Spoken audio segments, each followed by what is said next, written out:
the things that you don't want to go singed into the Baron lane Yeah, either, because they could just send the Garen up there, Wukong jungle at that point. So, all right, RRQ, Riven in the Baron lane, singed mid, Kha'Zix's jungle. This is a lot of damage packed in the different lanes, you know, jungle and then both sides of the map.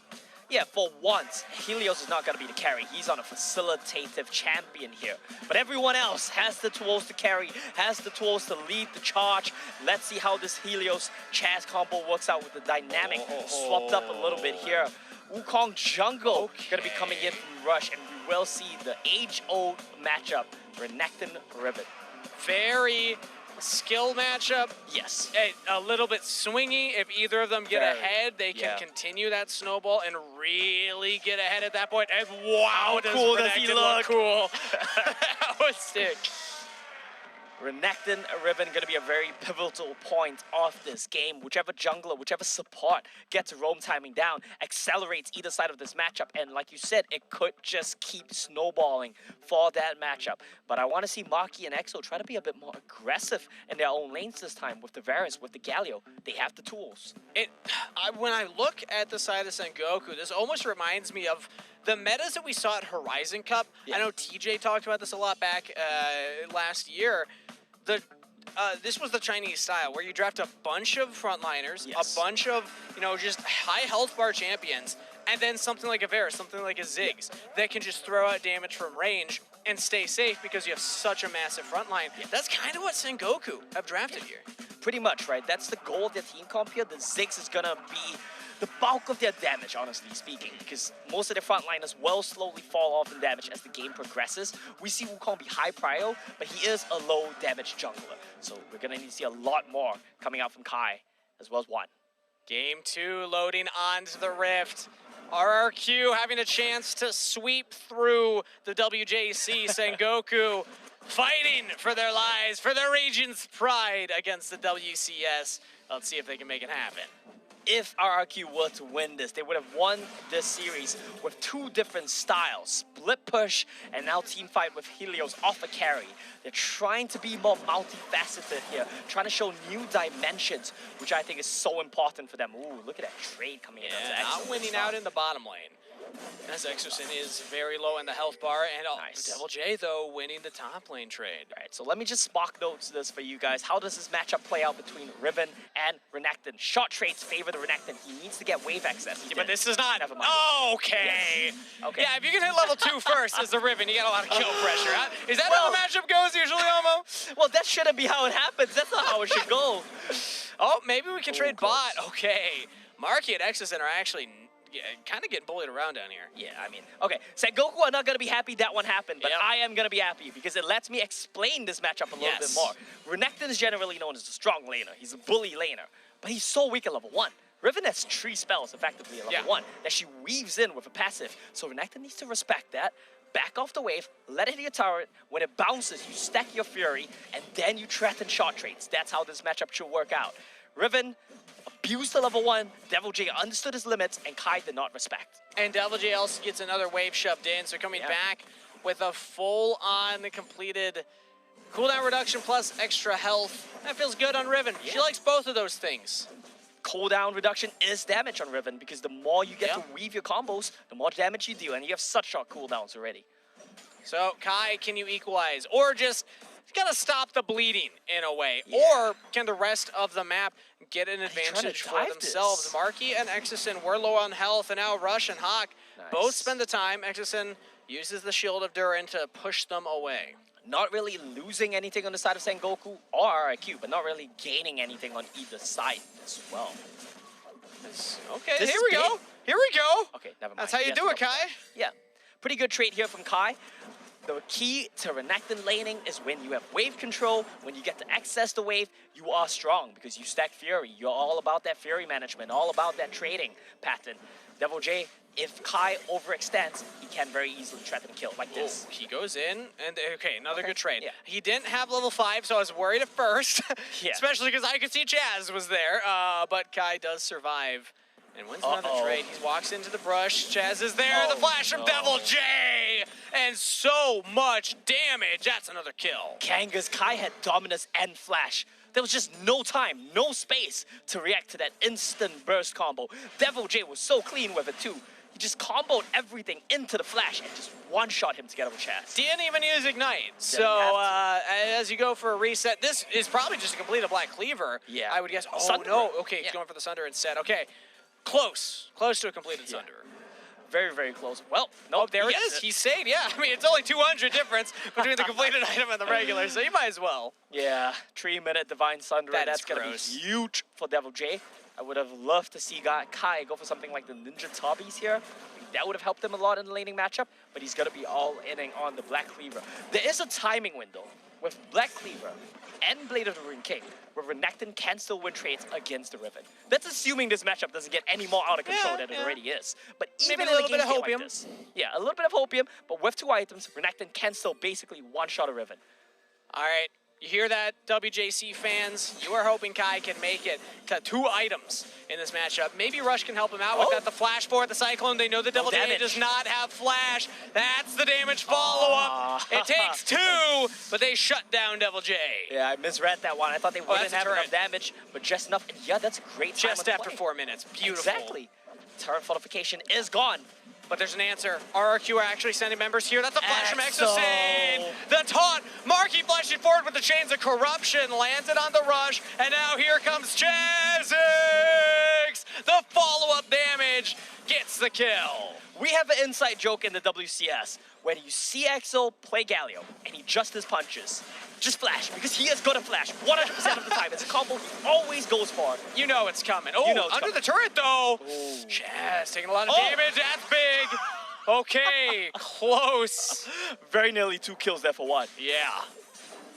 All right, hey, Kai gets the Black Cleaver and the boots after that one. They didn't quite get the turret. They were really close. Maybe one more push could get Kai back into this game. They're not going to be able to move Ziggs there, but one satchel would take that one down. That's how low it is. 5 minutes on the clock, Kangas. This is it. The game state is still relatively close. The real gold lead is only Devil J versus Kai. And Kai's not coming. Kai's just staying in the bottom lane. I think that's a good call. Try to get some farm in your Renekton right now. He's too far behind. And, I mean, you can just use the Ziggs to try and poke out this Herald. Juan is pretty far away, though. Now, okay, Hawk, you're really in there. Wait, and he's just taking down Chaz. Hawk doing it all himself. Trades his life for the enemy jungler. It might be enough, though. If Rush can get out of here, this is huge. And Nakai actually roamed all the way up from the Dragon Lane. Rush is still alive. He's just buying time in the pit. Focus on Marky. He doesn't have the summoner spells. Marky should go down here. Helios and Exorcindo, they get on top of one. And it's just Kai. Can he get the Herald?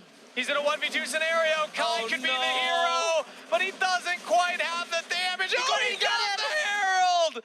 The damage should take him down, right? The poison should kill him. He's out. He's out? Oh, Kai, that was beautiful. The last 6 minutes of events, the level 1 solo kill, the level 5 dive onto Kai. It's all forgotten now. The hero play from the Renekton. They might get more gold as well with Devil J. I thought Oki could maybe get more there onto Chaz. Not quite. But yeah, Kai's right back in it. Look at the gold differential. Yeah. He's caught back up. And he has the Rift Herald as well. If he finds some plates, if he finds a turret with it, that's basically a Blade of the Rune King completed. And then that's the timing window we talked about. You start winning the matchup again. The WJC fans just sent a massive amount of energy to Kai in these last couple of minutes. He's charging up. Right now, he definitely is, but we need to talk about Hawk. The man just won the team fight for his team, diving into 3 people, soloing out the enemy jungler on a Garen. That's what Garen does! It's so frustrating. It's like, why do you have so much damage and we can't kill you? Literally the definition of you protect and he attack. Pretty much. Yeah. But RRQ, they're going for a play on the bottom lane right now. Trying to pull back the carry, actually pull back Oki, the squishier member, but Chaz doesn't have enough burst damage to follow up. Yeah, a lot of damage onto Oki. He's forced to use the charm as well, and that means that this dragon should very well go over to RRQ. The chance is pretty low, though. He has to be careful of Hawk yet again. And they flash away. Meanwhile, Herald drops mid. That's huge. Okay, Sengoku, this is like a really big play for Sengoku. This could just immediately get them back in the game. Not only is it gold in their pocket, it's priority in the mid lane. I'm surprised they didn't stick around for more because of how low Chaz was. I think they actually could have pushed for that dragon. I think so. I think they dropped the Herald mid, don't be concerned with the outcome of that one. Leave the satchel charge there and go to the dragon. The problem was, I think one misclicked. He detonated the satchel a little bit early before the Herald slammed. That might have cost them the play there, but they're still going to be able to get the dragon. They started at Kangas. Both teams have vision on each other based on the wards that have been placed down. So RRQ, they know this is happening. Chaz is in the neighborhood. He could jump in for the steal. He has the flash as well, but look at the bottom half of the river. Juan's very low. Chaz goes in. He steals the dragon. RRQ's jungler just don't miss. Meanwhile, Devil J, he gets a turret top lane. Like a thief in the night, Chazix jumps in, steals it, flashes out. Devil J's not even here, gets a turret, gets the gold back, and RRQ in a blink of an eye get a gold lead again and get the dragon. That was so close. So close for Sengoku Gaming. They had the game in control, but if you don't pull the dragon, if you let the Kha'Zix get in like that, he has the burst to steal it. And you know, while we have a bit of time, Kangas, there's a player I want to talk about in this game. All right, we always scream his name, right? Devil J, Helios, Chaz, they're so good, Exo with the engages. But Maki is just so incredibly stable and consistent around all of these teamfight setups. Did you see how aware he was at the Dragon Pit that Rush was posturing to come over the wall at him? He was just chilling, waiting for his time, and managing his distance so very well. He's the unsung hero of RRQ basically every game. Staying alive is the primary job of a Dragon Laner, and Marky's doing it very well. The top turret barely still alive. Honestly, that's probably good for Sengoku, because now they can walk up and actually hit that and get the gold for it. Sure, yeah.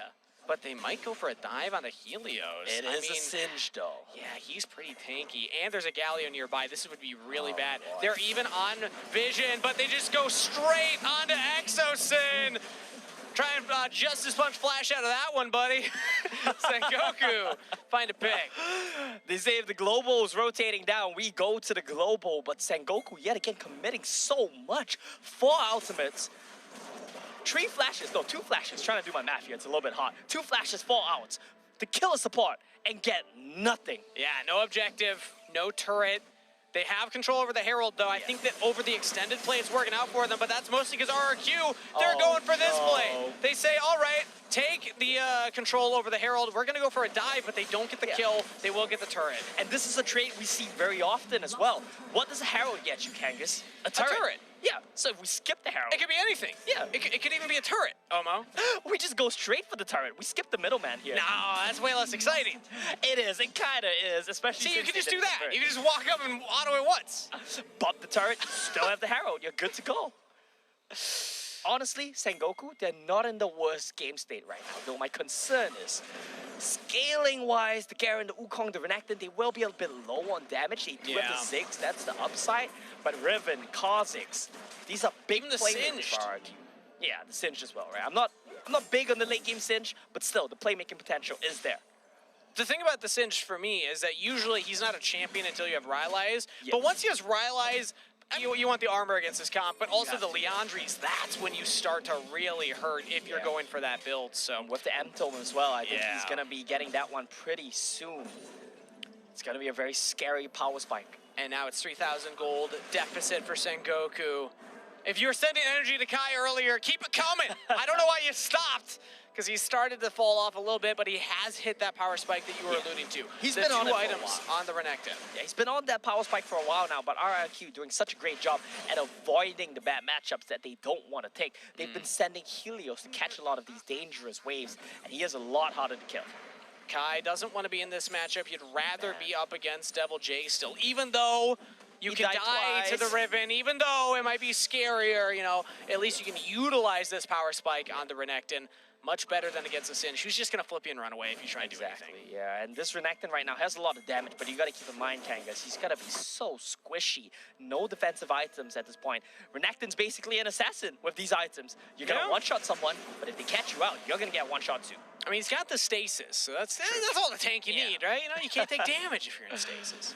Though what I am concerned about is RRQ's team comp yet again has so much poke as well, right? You have this Varus to just poke you out, poke you out, poke you out. And once RRQ decides to satisfy, they dive in. Riven, Singe, Kha'Zix, Exo following up with the Galio as well. And Marky's getting closer to that Sorel does, which means you're going to be slowing, you're going to have that extra armor penetration. Double slow.